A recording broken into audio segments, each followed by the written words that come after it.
তো আমার স্বামী বিদেশ গেল। বিদেশ গিয়ে প্রথম 3 মাস ভালোই কাজকর্ম করলো এবং মোটামুটি মাসে 50,000 টাকা পাঠাতো। তখন তো আমার মনে আনন্দ শেষ নেই, মনে হয় আমাদের দিন ঘুরে যাবে। কিন্তু সবার কপালে নাকি সুখ সয় না। হঠাৎ করে আমার স্বামীকে আগে যে জায়গায় ছিল সেখান থেকে ট্রান্সফার করে দেয় এবং নতুন জায়গায় গিয়ে। হ্যালো বন্ধুরা, কেমন আছেন? আমি ভালো নেই। অনেকেই বলতে পারেন কেন ভালো নেই। প্রিয় বন্ধুরা, আপনাদের জন্য আরো একটি নতুন গল্প নিয়ে এসেছি। একটি মেয়ে স্বামীকে বিদেশে পাঠানোর জন্য কিস্তি ওঠা এবং কিস্তি উঠিয়ে তখন কিস্তি আর পরিশোধ করতে পারে না। এতে করে মেয়েটি অনেক বিপদে পড়ে। মেয়েটি গ্রামের মেয়ে, নাম তার কবিতা। আজকে আপনাদের জন্য এই গল্পটি প্রচার করব। আশা করি আপনারা গল্পটি মনোযোগ সহকারে শুনবেন। এই জন্যই শুনবেন, যদি আপনি গল্পটি শুনেন আপনার জীবনের সাথেও এই গল্পটা মিলে যেতে পারে। তাহলে চলুন আমরা গল্পটি শুনি। প্রিয় বন্ধুরা, গল্পটি কেমন লেগেছে? যদি আপনাদের কাছে বা আপনার জীবনের সাথে গল্পটি মিলে যায় তাহলে ভিডিওতে একটি লাইক দিবেন এবং আমার চ্যানেলের গল্প নিয়মিত শুনতে চাইলে চ্যানেলটি সাবস্ক্রাইব করে দিবেন। আসসালামু আলাইকুম। দেশ বা প্রবাস যে যেখান থেকে আমার এই ভিডিওটি দেখছেন, আপনাদের সকলকেই আমি মোসাম্মার কবিতা আক্তার আপনাদের সকলকে ধন্যবাদ জানাচ্ছি। আমি আজকে আপনাদেরকে যে কথাটি বলতে এসেছি সেটি হচ্ছে আমার জীবনের একটি গল্প। আপনাদের কাছে বলে আমার মনটা একটু হালকা করতে চাই। আমি জানি প্রত্যেকটি মানুষের জীবনে কম বেশ ঘটনা ঘটে, কিন্তু সবাই বলতে পারেন না। কিন্তু আজকে আমি অনলাইনে এসে শুধু পেয়েছি, তাই আমার সমস্ত কথা আপনাদের কাছে বলতে চাই। প্রথমে আমি বলবো, যাহা বলিব সত্য বলিব, সত্য বলে মিথ্যা বলিব না।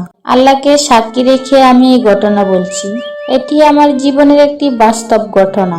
আমার স্বামীর কথা শুনে কিভাবে কিস্তিওয়ালার কাছে আমার ইজ্জত বিলিয়ে দিলাম, এই ঘটনাটি আপনাদের কাছে বলবো। অনেক লম্বা ইতিহাস, আমি সংক্ষেপে বলবো, কেননা সময়ের অনেক মূল্য আছে। আপনাদের বেশি সময় আমি নেব না, অল্প একটু সময়ই নেব।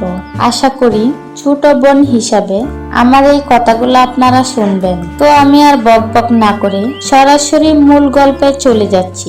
তবে আপনারা যদি আমার গল্প শুনতে না চান, তাও আপনাদের কাছে আমি কৃতজ্ঞতা জানাচ্ছি। আমি আমার আগের নামটা বলেছি, তারপরে আবারও বলে দিচ্ছি। আমার নাম মোসাম্মদ কবিতা আক্তার। আমার বাড়ি শিয়ারপুর। তবে আমার বাড়ি শহরে নয়, আমার বাড়ি গ্রামে, একদম প্রত্যন্ত অঞ্চলে, যেখানে রিস্কাও ঠিক মতন চলে না। হেঁটে হেঁটে অনেক দূরে যেতে হয়, তারপরে গিয়ে রিক্সা পাওয়া যায়। তো নিশ্চয়ই আপনারা বুঝতে পেরেছেন আমাদের এলাকাটা কত উন্নত। তবে অনেক স্বপ্ন ছিল, বিবাহের পর স্বামীর বাড়ি গিয়ে অনেক সুখে সংসার করব। কিন্তু আমার স্বপ্ন আর ফিলাপ হলো না। স্বামীর বাড়ি এসেও দেখি তারাও গরিব, তাদের অবস্থাও এত ভালো না। দিন আনে দিন খায়, বসে থাকলে সমস্যায় পড়ে যা। এই হচ্ছে আমার স্বামীর বাড়ির অবস্থা। কিন্তু অল্প সময়ের ব্যবধানে আমার 3টি বাচ্চা হয়ে যায়, অর্থাৎ মাত্র 4 বছরে আমার 3টি বাচ্চা হয়, যার কারণে পরিবারে আরো বিশৃঙ্খলার সৃষ্টি হয়, অভাব অনটন আরো বেড়ে যায়। ছেলে মেয়েদেরকে দুবেলা দুমুঠো ভাতও খেতে দিতে পারি না, ছেলে মেয়েদের পছন্দ মতো কিছু দিতে পারি না, যার কারণে স্বামী আর আমি দুজনেই খুব টেনশন করি। রাতে আমার ঘুম হয় না। তো এভাবে কিছুদিন গেল এবং ভালো টাকা ঋণও হয়ে গেল। তখন তো আরো চাপে পড়ে যাই।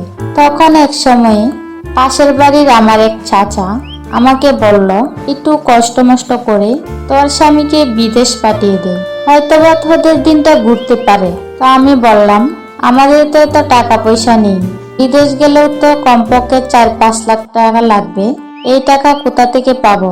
তখন সে আমাকে বিভিন্নভাবে জ্ঞান দিল, একটু কষ্ট মষ্ট করে একবার পাঠিয়ে দে, আজীবন সুখে থাকতে পারবি। তখন আমার স্বামীকে নিয়ে প্ল্যান করতে থাকলাম কিভাবে আমার স্বামীকে বিদেশ পাঠাতে পারি।